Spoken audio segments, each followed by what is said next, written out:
Vaxtınız xeyirli olsun, dəyərli lig və sertifikasiya imtahanına hazırlaşan müəllimlər. Hər birinizi yenidən xoş gördüm.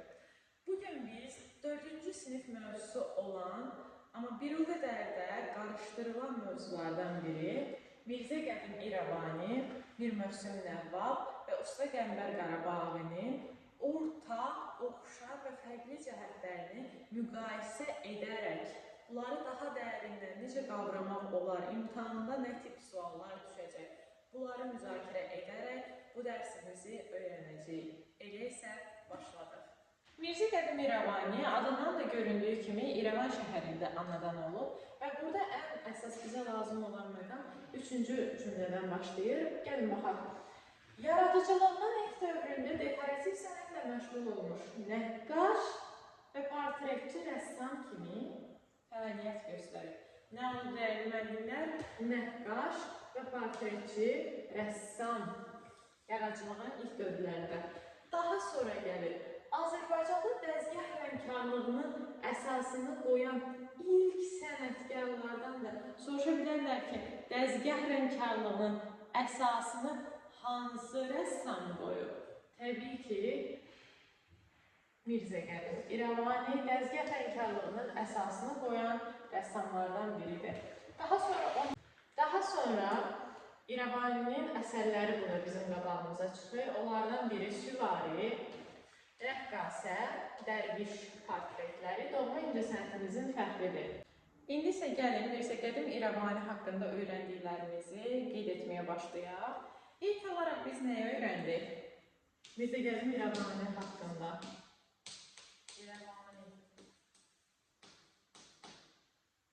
Birinci öyrəndiyimi portretçi rəssam və nəqqaş olmuşdu. Birinci qeyd edirik. Portretçi rəssam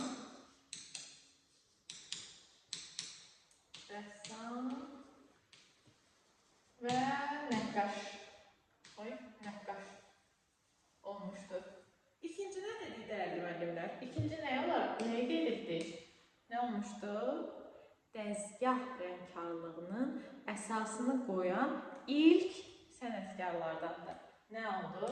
Dəzgah rəngkarlığının əsasını qoyan ilk rəssamlardandır.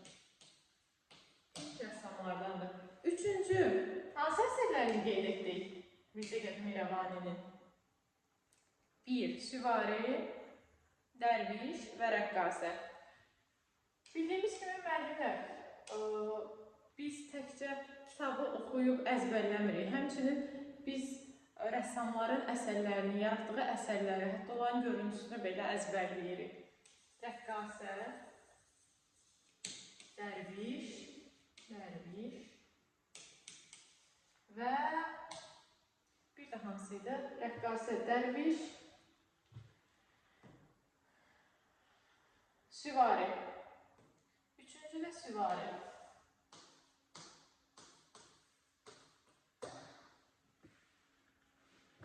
Keçid etdik digər bir abzasa. O, İrəvan Sərdarının sarayındakı panno və süjetli kompozisiyaları bərpa etmiş.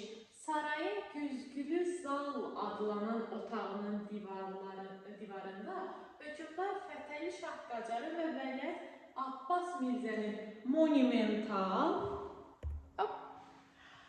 monumental portretlərini yağlı boya ilə çəkmişdi. Soruşa bilər ki, güzgülü zalda kimin rəsmini çəkib? Ümumiyyətlə, güzgülü zalda və yaxud da Abbas Mirzənin, Fətəli Şah Qacarın rəsmlərini hansı rəssam çəkib? Təbii ki də cavab Mirzə Qədim İrəvani olacaq. Bunu da bura qeyd edirik. Bu niyə düşür aşağıda?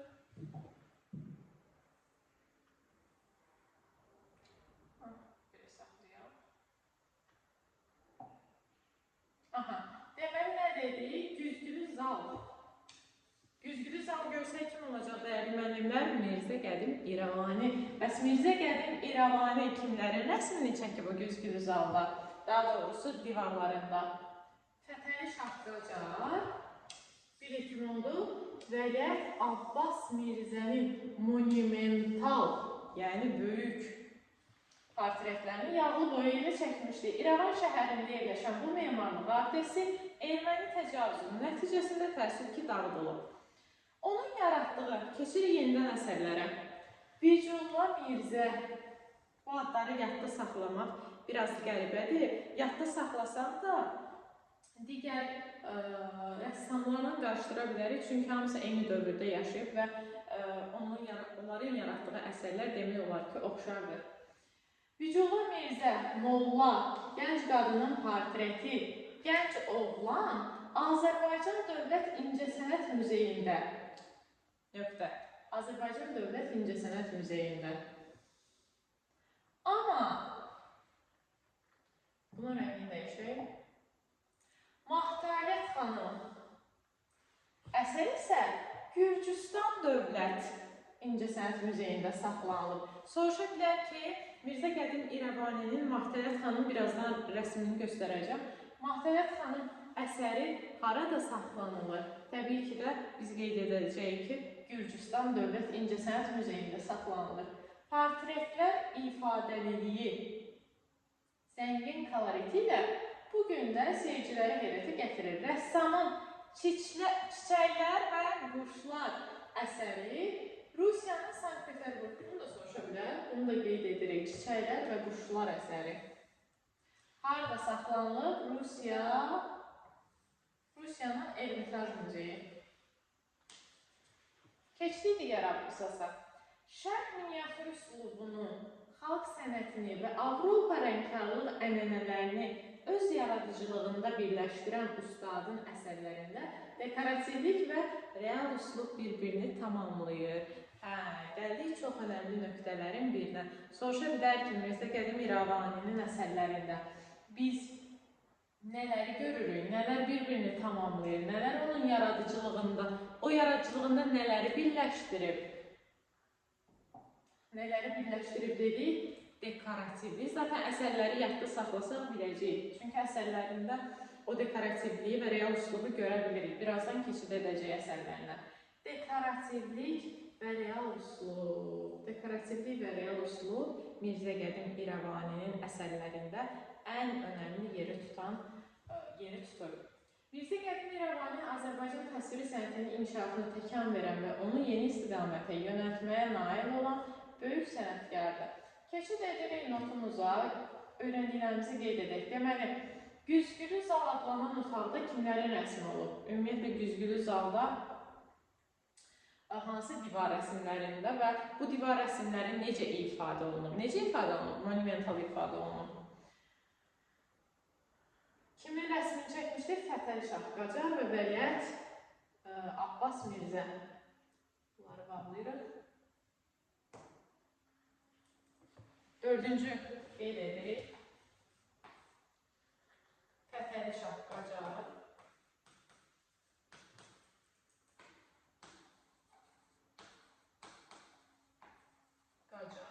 və Abbas Mirzə. Abbas Mirzənin divar rəsmləri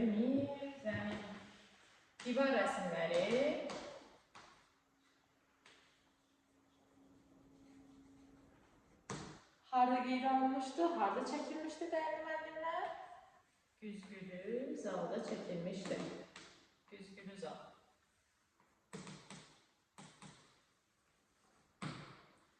Keçdik növbəti qeydimizə. Növbəti nəyə qeyd etdik biz burada? Onun yaratdığı Vecihullah Mirzə, Molla, gənc qadının portreti və gənc oğlan. Bu gəncləri yadda saxlasaq məncə bizə kömək olar. Azərbaycan Dövlət İncəsənət Muzeyində. Gürcüstanda hansıydı? Mahtalət xanım. Bunu da qeyd kimi götürsəz çox gözəl olar. Başqa? Ən əsas məqamlardan biri. Onun əsərlərində biz daha çox nəyi görürük? Dekorativlik və real üslub. Təbii ki də. Dekorativlik və real üslub.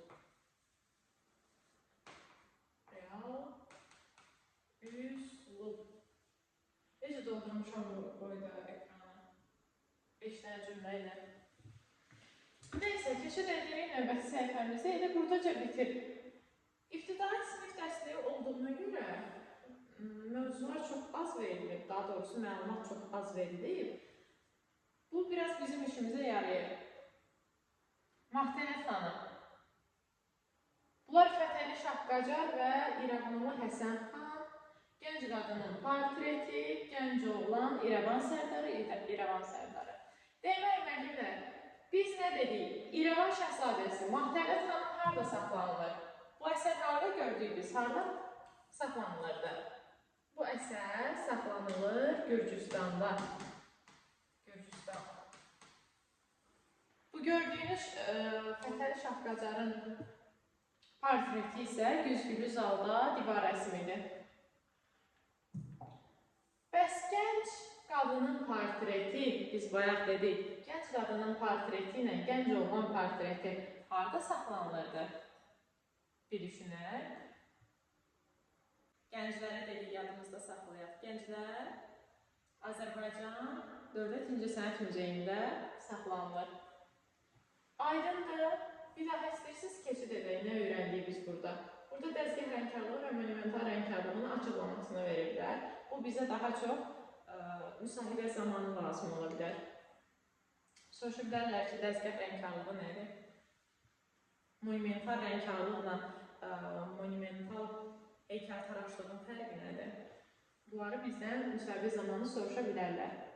Demək, Mirzə Qədim İrəvani Azərbaycanda dəzgah rəngkarlığının əsasını qoyan ilk sənətkardır. Daha doğrusu mən nota keçid edirəm. Portretçi, rəssam və nəqqaşdır. Rəqqasi Dərviş Süvari əsərləri var, digər əsərləri yaddan saxlayaq, unutmayaq. Fətəli Şahqacar və Abbas Mirzənin portretləri, divar rəsmləri hardadır? Güzgülü zaldadır. Onun əsərlərində biz daha çox nəyi görürük? Dekorativlik və real üslubu görürük. İndi keçid edək. Usta Qəmbər Qarabağı. Əslində belə baxdıqda Usta Qəmbər Qarabağı mövzusu digərlərinə nisbətən daha asan bir mövzudur. Həm də yazısı azdır, verilən məlumatlar bizə azdır. Eləsə gəlin başlayaq. Usta Qəmbər Qarabağı Şuşa şəhərində anadan olub. İstedadlı Azərbaycan rəssamı, nəqqaş və ornament ustası olub. Ən qarışdırılan məqam. Nəqqaş və portretçi usta kim olub? İrəvani. Nəqqaş və ornament ustası kim olub? Bu da Qarabağı olmuşdur. Burada sizi çaşdıra bilərlər, diqqətli olun. Usta Qəmbər Qarabağı milli üslubda divar rəsminin ən gözəl nümunələrini yaradan sənətkardır. Şəki xanlarının yay sarayını, divar naxışlarını bərpa edərkən o, xalq sənətinin ənənəvi üslubuna yeni çalarlar əlavə etmişdir. Dekorativ və rəngkarlıq üslublarını ustalıqla birləşdirən sənətkarın kompozisiyaları kolorit, böyük və kiçik detalların həmahəngliyi ilə bir fotoqrafı yaradır. Dekorativ və rəngkarlıq üslublarını ustalıqla birləşdirən dekorativlik və rəngkarlıq üslublarını. İrəvanidə biz nəyi gördük? Dekorativliyi ilə nəyi birləşdirmişdi? Real üslubu. Qarabağı isə dekorativ və rəngkarlıq üslublarını birləşdirib. Bu da qarışdırılan məqamlardan biridir. İndi keçid edib yazacağım. Divardakı naxışlar əfsanəvi bağçanı xatırladır. Burada təsvir olunan hər bir gülün, çiçəyin öz rəngi var. Sənətkar öz əsərlərində şərq rəngkarlığı üçün yeni olan üsullardan istifadə etmişdir. Bu əsərlərdə dekorativ və real təsvirlər bir-birini tamamlayır. Dekorativ və real təsvirlər. Görürsünüz, biz digərində də gördük dekorativliyi və reallığı, burada da görürük. Zəriflik nümunəsi olan bu naxışlarla sənətkar Şuşa şəhərinin bir çox evlərini bəzəyib. Ümumiyyətlə, Usta Qəmbər Qarabağı daha çox biz necə yanımızda saxlaya bilərik, divar rəngkarlığı ilə məşğul olub. Amma eyni zamanda nəqqaş və ornament ustasıdır həmçinin. Keçid edirik, yeni bir səhifə açırıq. Burada da yazırıq. Usta Qəmbər Qarabağlı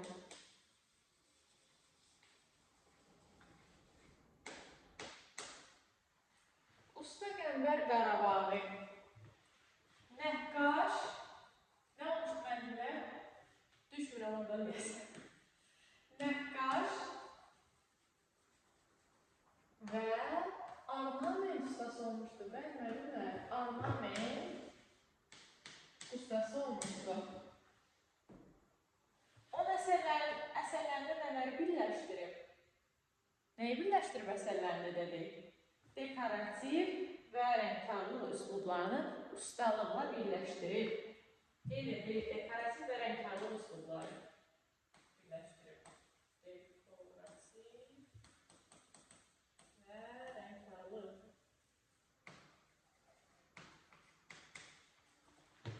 üslublarını birləşdirib.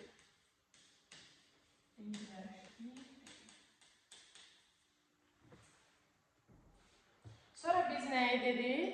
Əsas məqamlardan biri nə var dedik? Daha çox divar rəngkarlığı ilə, divar rəssamlığı ilə məşğul olub.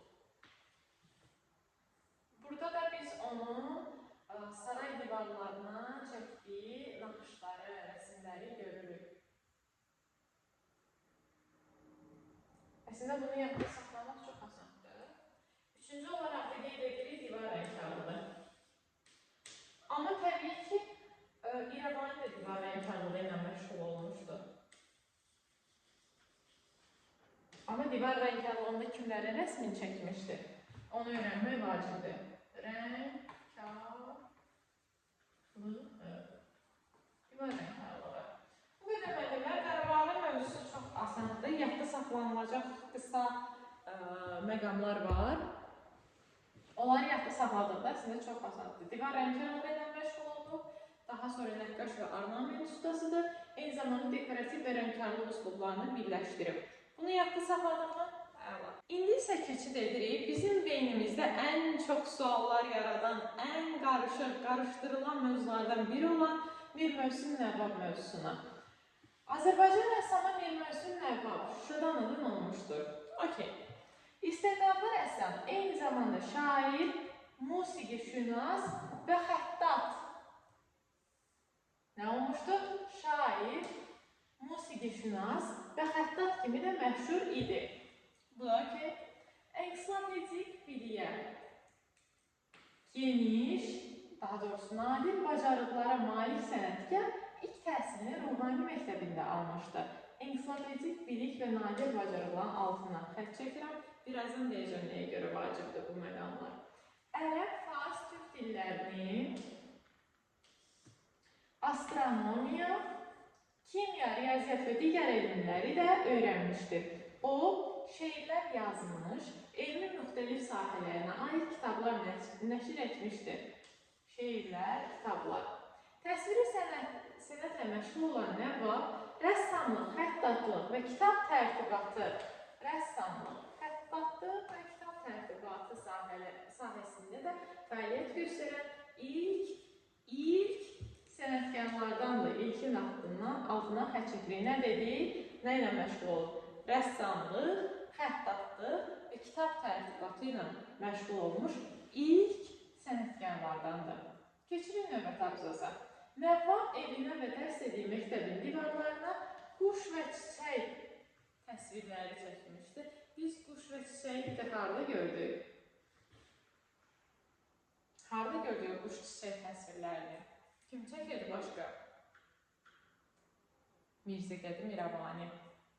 Çaşdırılan məqamlardan biri. Mirzə Qədim İrəvani də həmçin quş və çiçəkləri çəkmişdir. Amma fərqi odur ki, bu divarları, daha doğrusu dərs dediyi məktəbin divarlarını bəzəyib. Azərbaycanın dekorativ tətbiqi sənətində bu bəzəklər əsil sənət nümunələri sayılırdı. Akvarellə çəkdiyi şəkillər, miniatürlər, naxışlar və kitabların bədii tərtibatı Azərbaycan kitab qrafikası inkişafı üçün atılan ilk addımlardandır. Nə dedi? Akvarellə çəkdiyi şəkillər, miniatürlər, naxışlar və kitabların bədii tərtibatı tərtibatı Azərbaycan qrafikasının inkişafı üçün atılan ilk addımlardır. Görürsünüz necə dəyərli rəssamdır və nələr yaradıb. Həm rəssamdır, həm də ki, nə deyə bilərik buna? Filozof deyə bilərik. İstedadlı sənətkar Şuşadakı Gövhərağa məscidinin bəzədilməsində də fəal iştirak etmişdi. Sual yarana bilər, Gövhərağa məscidinin bəzədilməsində hansı rəssamın əməyi olmuşdu? Təbii ki, Mehmet Nəvabın əməyi olmuşdu. İndi keçirik biz qeydlərimizi aparmağa. Birinci dediyi şair, musiqişünas və xəttat kimi məşhur idi. Açırıq yeni bir səhifə. Mehmet Nəvab. Demək, nə dedik? Şair, musiqişünas,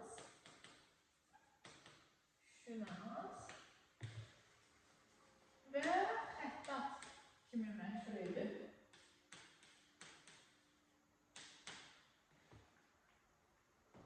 Daha sonra biz nə dedik?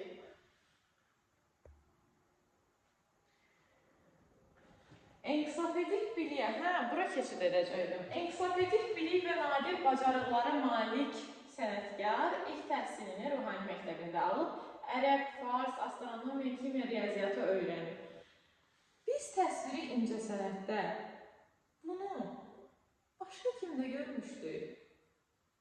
Kim astronomiya ilə, fəlsəfə ilə daha yaxından məşğul olurdu?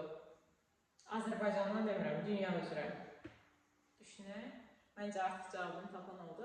Təbii ki də Leonardo da Vinci həm filozof, həm də astronomiya ilə məşğul olan rəssamlardan biridir. İndi Leonardo da Vinci'nin altını çizirəm. Birazdan deyəcəm ki, nəyə görə Leonardo da Vinci'nin bura inteqrasiya etdik. Təsviri sənətlə məşğul olan Nəvab, rəssamlıq, xəttatlıq və kitab tərtibatını da əlavə edə bilərik mi müəllimlər? Bəli, əlavə edirik. Kitab tərtibatı ilə məşğul olur.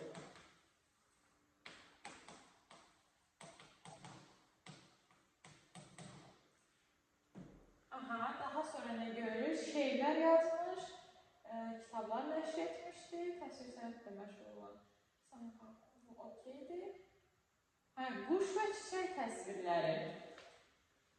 Amma dərs dediyi məktəbin divarlarında. Bura qeyd edirik. Dərs dediyi məktəbin divarlarında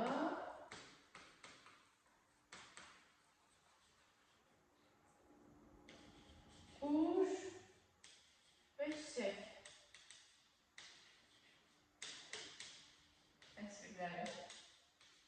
O dövrlər yəqin ki, məşhur idi quş və çiçək rəsmləri çəkmək.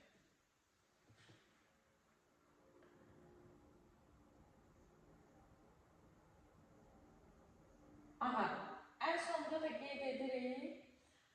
Yox, bu son deyil, sondan bir öncəkidir. Miniatürlər, naxışlar və kitabların bədii tərtibatı və kitab qrafikası inkişafında atılan ilk addımlardan biri idi. Bunu yadda saxladıq. Daha sonra birini də qeyd edək. İstedadlı sənətkar Şuşadakı Gövhərağa məscidinin bəzədilməsində fəal iştirak etmişdir. Kitab qrafikasının, buraya yazılır, kitab qrafikasının inkişafı. Dördüncü, kitab qrafikasının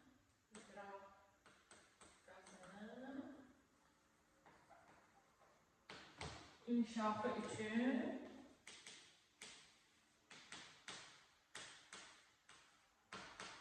üçün atılan ilk addımlar.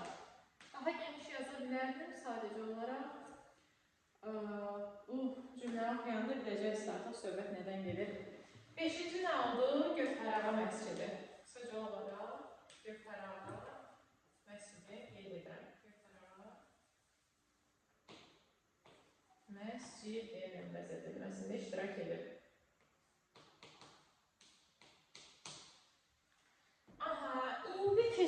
ən önəmli qismə. Yəni, çəkdiyi təsvirlərə. Bu təsvirləri təbii ki, yadda saxlayırıq. O önəmli məqamda. Əmir Teymurun portreti, quş və çiçək təsvirləri. İndi deyə bilərsiniz ki, ay müəllim, mən bu əsərləri, bunun bu əsərlərini necə yadımda saxlayım? Mən necə İrəvaninin bu rəsmləri ilə qarışdırmayım? Çünki mən özümü də qarışdırırdım. Mən hansı yol tapmışam? İndi sizlərə bunu danışacağım. Bir daha İrəvaninin rəsmlərinə baxaq. Deyirdim, mən özüm hazırlaşan vaxtı, müdavim olan vaxtı deyirdim ki, bunlar yadda qalmır. İkisi də bir-birinə oxşuyur.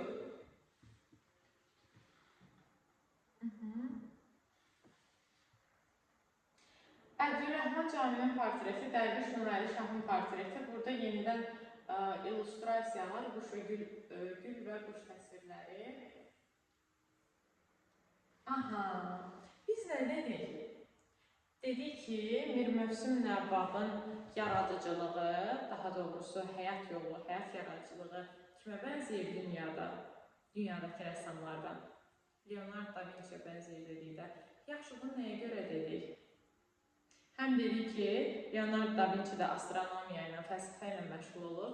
Biraz da bizim rəssamı mən filozof, fəlsəfə ilə məşğul olan rəssamlar adlandıraraq beynimdə inteqrasiya edib yadımda saxlayırdım. Bu okeydir. Bəs bu illüstrasiyalar keçid edirik Da Vinci'nin illüstrasiyalarına. Biz burada nəyi görürük?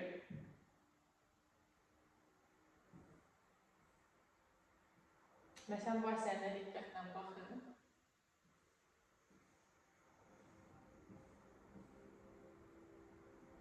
Məryəm və çiçəkli çocuk tablosu.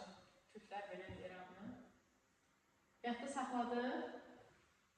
Keçid edirik digər Məryəm təsvirlərinə. Leonardo da Vinci'nin, məsələn bu. Qayalıqlar, Məryəm qayalıqlar arasında. Sizin diqqətinizi nə cəlb edir buna baxdıqda?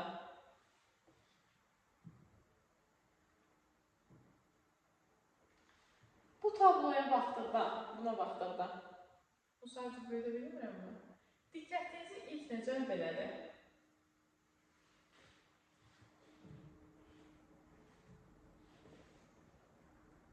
Bir dənə fikir verin buna. Təsvirləri necə gəlir?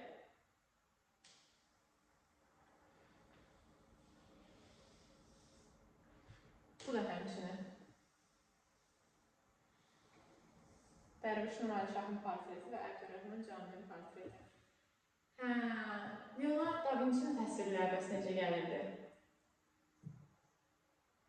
Buna baxdıqda nə görürük? Görürük mü o? Dairəbiliyi. Burada da həmçinin. Görürük mü onu?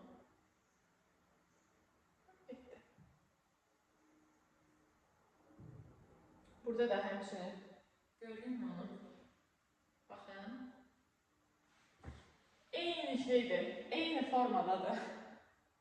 Məhz bununla mən yadımda saxlayırdım ki, bir Mövsüm Nəvvabla beynimdə Leonardo da Vinci'ni inteqrasiya edərək daha yaxşı əsərlərini yadımda saxlaya bilirdim. Həmçinin biz onun haqqında danışdığımız həyatını, həyat yolunu, yaradıcılığını da Leonardo da Vinci ilə birləşdirərək, oxşadaraq yadımda saxlayırdım. Bu qeyd etdiklərimizi isə nota girək.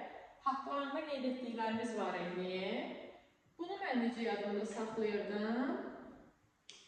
Təbii ki, eyni Venn diaqramı ilə. Mənim üçün, mənim görsəl yaddaşım yaxşıdır deyə, mən daha çox şəkilləri göz yaddaşımdan daha yaxşı yadımda saxlaya bilirəm. Eyni Venn diaqramı çəkdikdən sonra, məsələn, buraya yazırdım Mir Mövsüm Nəvvab. Burada yazırdım, məsələn, atıram İrəvani. İkisinin ortaq xüsusiyyətləri deyir ki, xəttatlıqdır. Xəttatlığı ortaya qeyd edirəm. Və digər əlavə yazdıqlarımızı isə gül və quş təsvirləri də oxşar cəhətlərdən biridir. Yenidən bura gül və quş yazırdım. Burada hərəsinin özünə aid, məsələn, filozof adlam. Mənim beynimdə nə var? Filozofdur. Qeyd edirdim bura, yazırdım və eləcə görsəl yaddaşımdan daha yaxşı yadda qalır. Bugün isə bu qədər müəllimlər. Ümid edirəm ki, bu video sizin üçün yararlı olmuşdu. Videonu izlədiyinizə görə təşəkkür edirəm. Hər birinizə uğurlar arzu edirəm. Sağ olun.